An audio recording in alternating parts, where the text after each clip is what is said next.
जी हाँ, स्वागत है आपका। तो इसके पिछले वीडियो में अब तक 43 अति महत्वपूर्ण प्रश्नों पर हम अभ्यास कर चुके हैं। इस वीडियो में प्रश्न नंबर 44 से हम लोग प्रैक्टिस करेंगे। अगर आप मनोविज्ञान से संबंधित तैयारी कर रहे हैं तो ये मनोविज्ञान के अति महत्वपूर्ण प्रश्न है, इनको आपको याद करना होगा। ये अक्सर साइको में यानी मनोविज्ञान से संबंधित प्रश्न पूछे जाते हैं। ठीक, चलिए कोशिश करिए कि हमारे उत्तर आने से पहले आपका उत्तर आए, और कोशिश करिएगा कि लास्ट में ये बताने की कि आपके कितने क्वेश्चन सही हुए। इसमें टोटल 22 प्रश्न दिए गए हैं।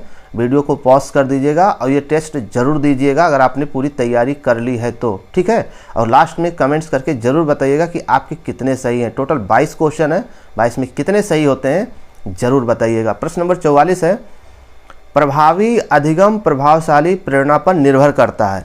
ये किस मनोवैज्ञानिक का कथन है? सही जवाब फ्रेंडसन। प्रश्न नंबर 45 है, बाल्यावस्था को संवेगात्मक विकास का अनोखा काल किसने कहा? बाल्यावस्था को संवेगात्मक विकास का अनोखा काल किसने कहा है? तो सही जवाब कोल और ब्रूस।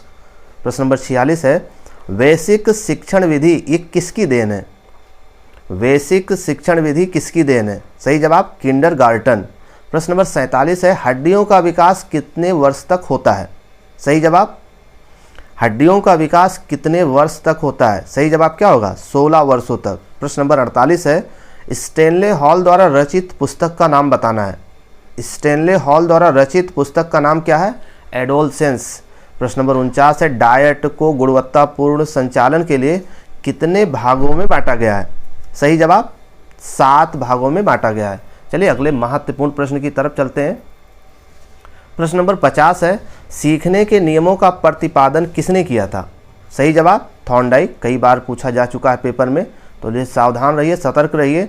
51 है, मनोलैंगिक विकास सिद्धांत का प्रतिपादन किसने किया था? मनोलैंगिक विकास सिद्धांत का प्रतिपादन किसने किया? सही जवाब सिगमंड फ्रायड। प्रश्न नंबर 52 है, थॉर्नडाइक ने सीखने के कुल कितने विधियों का वर्णन किया? सही जवाब 8। प्रश्न नंबर 53 है, सबलीकरण यानी प्रबलन सिद्धांत का प्रतिपादन किस मनोवैज्ञानिक ने किया था? सही जवाब क्या होगा?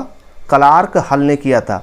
चलिए प्रश्न नंबर 54 है, थॉर्नडाइक के सिद्धांत को जाना जाता है किस नाम से जाना जाता है? SR stimulus response. ठीक, चलिए प्रश्न नंबर 55 है, संज्ञानात्मक क्षेत्र सिद्धांत ये किसकी देन है? संज्ञानात्मक क्षेत्र सिद्धांत ये किसकी देन है? सही जवाब क्या होगा? Kurt Lewin. प्रश्न नंबर 56 है, CL हल का सबलीकरण सिद्धांत किस मनोवैज्ञानिक के सिद्धांत पर आधारित है? सही जवाब थॉर्नडाइक के। चलिए प्रश्न नंबर 57 है, समानता समीपता और वैषम्य का नियम आधारित है, ये किस पर आधारित है ये बताना है। तो ये साहचर्य के नियम पर आधारित है। प्रश्न नंबर 58 है, व्यवहारात्मक सिद्धांत ये किसकी देन है? व्यवहारात्मक सिद्धांत ये किस मनोवैज्ञानिक की देन है? सही जवाब थॉर्नडाइक की है।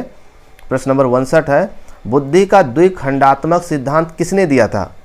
बताइए, बुद्धि का द्विखंडात्मक सिद्धांत किसने दिया? स्पीयरमैन ने। प्रश्न नंबर 60 है, जीन पियाजे ने नैतिक विकास की अवस्थाओं को कितने भागों में बांटा? जीन पियाजे ने नैतिक विकास की अवस्थाओं को कितने भागों में बांटा? तो 2 भागों में बांटा था।